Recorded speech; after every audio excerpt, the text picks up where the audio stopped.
ಹೊರಗಡೆ ಸಿನಿಮಾದಲ್ಲಿ challenging star Darshan ಇವಾಗ ಸೆಂಟ್ರಲ್ ಜೈಲ್ನಲ್ಲಿ ಸಿಗರೇಟು ಸಿಗದೆ ಪರದಾಡ್ತಾ ಇದ್ದಾರೆ.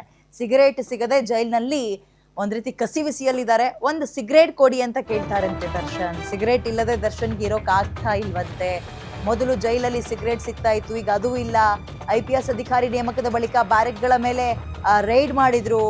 ಈ ಸಿಗರೇಟು ಬೀಡಿ ಇವಕ್ಕೆಲ್ಲವಕ್ಕೂ ಸದ್ಯದ ಮಟ್ಟಿಗೆ ಸ್ವಲ್ಪ ಬಿಗಿ ಮಾಡಿದ್ದಾರೆ. ಇದರಿಂದಾಗಿ ಸಿಗರೇಟು ಇಲ್ದಂಗೆ ಟೆನ್ಷನ್ ಅಂದ್ರೆ ಸಿಗರೇಟ್ ಸೇರ್ತಾರೆ ಹುಡುಗರು, ಕೆಲವೊಬ್ರು ಅಭ್ಯಾಸ ಇರೋರು. ಆಮೇಲೆ ಅದು ಸಿಕ್ಕಿಲ್ಲ ಅಂದ್ರೂ ಟೆನ್ಷನ್ ಆಗುತ್ತೆ ಕೆಲವೊಬ್ಬರಿಗೆ. ದಿನಕ್ಕೆ ಒಂದಾದ್ರೂ ಕೊಡಿ ಅಂತ ಕೇಳ್ತಾ ಇದ್ದಾರಂತೆ ದರ್ಶನ್ ಅವರು.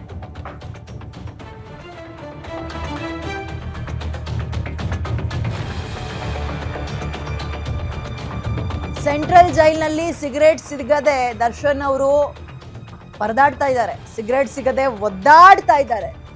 ಒಂದಾದ್ರೂ ಕೊಡಿ ಅಂತ ಕೇಳ್ತಾರಂತೆ ದರ್ಶನ್ ಅವರು. ಬಟ್ ಈಗ ಸ್ವಲ್ಪ ಬಿಗಿ ಮಾಡಿದ್ದಾರೆ ಅಂತ ಮಾಹಿತಿ ಇದೆ. ಮೊದಲು ಜೈಲಲ್ಲಿ ಅಟ್ಲೀಸ್ಟ್ ಸಿಗರೇಟ್ ಆದ್ರೂ ಸಿಗ್ತಾ ಇತ್ತು. IPS ಅಧಿಕಾರಿ ನೇಮಕದ ಬಳಿಕ ಬ್ಯಾರೆಕ್ಗಳ ಮೇಲೆ ರೈಡ್ ಆದ್ಮೇಲೆ ಈಗ ಅದಕ್ಕೂ ಕೂಡ ಕೋಕ್ ಬಿದ್ದಿದೆ.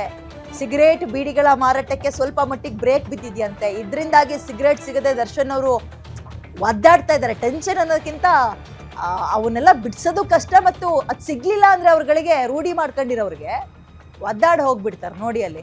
ಬಟ್ ಈಗ ನಿಜಕ್ಕೂ ರೈಡ್ ಆದ್ಮೇಲೆ ಎಷ್ಟೊಂದು ಸ್ಟ್ರಿಕ್ಟ್ ಆಗಿದೆಯಾ ಜೈಲು ಅನ್ನೋದು ಪ್ರಶ್ನೆ. ಇನ್ನೆಲ್ಲೂ ಕೂಡ ಪಾರಿವಾಳ ಇಟ್ಕೊಂಡು ಫೋಟೋ ಶೂಟ್ ಮಾಡೋದು, ಬಿರಿಯಾನಿ ಮಾಡ್ಕೊಂಡು ತಿನ್ನೋದು, ಪಾರ್ಟಿ ಮಾಡೋದು, ಎಗ್ಗಳ ಟ್ರೇ, ಒಂದು ಸ್ಪೆಷಲ್ ಕಿಚನ್ನು, ಇವ್ಯಾವೋ ಎಲ್ಲೂ ಕೂಡ ಕೂಡ್ದು, ಯಾವ ಖೈದಿಗಳು ಅಪರಾಧಿಗಳು ಎಲ್ಲೂ ಕೂಡ ಕೂಡ್ದು ಆರೋಪಿಗಳ ವಿಚಾರದಲ್ಲಿ ಒಬ್ರಿಗೊಂದು ಮಾಡಕ್ ಹೋಗ್ಕೂಡ್ದು. ಬಟ್ ಈಗ ಒಂದು ಸಿಗರೇಟಿಗೋಸ್ಕರ ಬೇಡಿಕೆ ಇಟ್ಟಿದಾರಂತೆ. ಗೊತ್ತಿಲ್ಲ ಅದನ್ನ ಹೇಗೆ ಸಾರ್ಟ್ ಔಟ್ ಮಾಡ್ಕೊಳ್ತಾರೆ ಅಂತ. ಇವ್ರದ್ದು ಗೋಳ್ ಯಾಕೋ ಮುಗಿಯಂಗೆ ಕಾಣಿಸ್ತಾ ಇಲ್ಲ. ಒಂದಾದ್ಮೇಲೆ ಒಂದು ಮುಗಿಯದ ಗೋಳಾಗಿದೆ. ಬೆಡ್ಶೀಟ್ ಕೊಡಿ, ತಲೆದಿಂಬು ಕೊಡಿ, TV ಕೊಡಿ, ಸಿಗರೇಟ್ ಕೊಡಿ.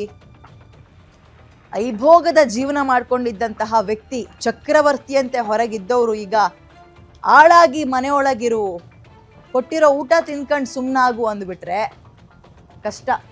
ಈಗ ತಾನೇ ರಿಹ್ಯಾಬ್ ಸೆಂಟರ್ನಲ್ಲಿ ನಾನು ಕತೆ ಹೇಳ್ತಾ ಇದ್ನಲ್ಲ, ಚಟಗಳನ್ನು ಬಿಡಿಸೋದು ಅಷ್ಟೊಂದು ಸುಲಭ ಅಲ್ಲ. ಅದರಲ್ಲೂ ಈ ಸ್ಮೋಕಿಂಗ್ ಮತ್ತು ಕುಡಿಯುವಂಥವ್ರುಗಳಿಗೆ ಸಂಜೆ ಆಗ್ತಿದ್ದಂಗೆ ಹೆಂಗೆಂಗೋ ಆಗುತ್ತೆ ಒಬ್ಬೊಬ್ಬರಿಗೆ.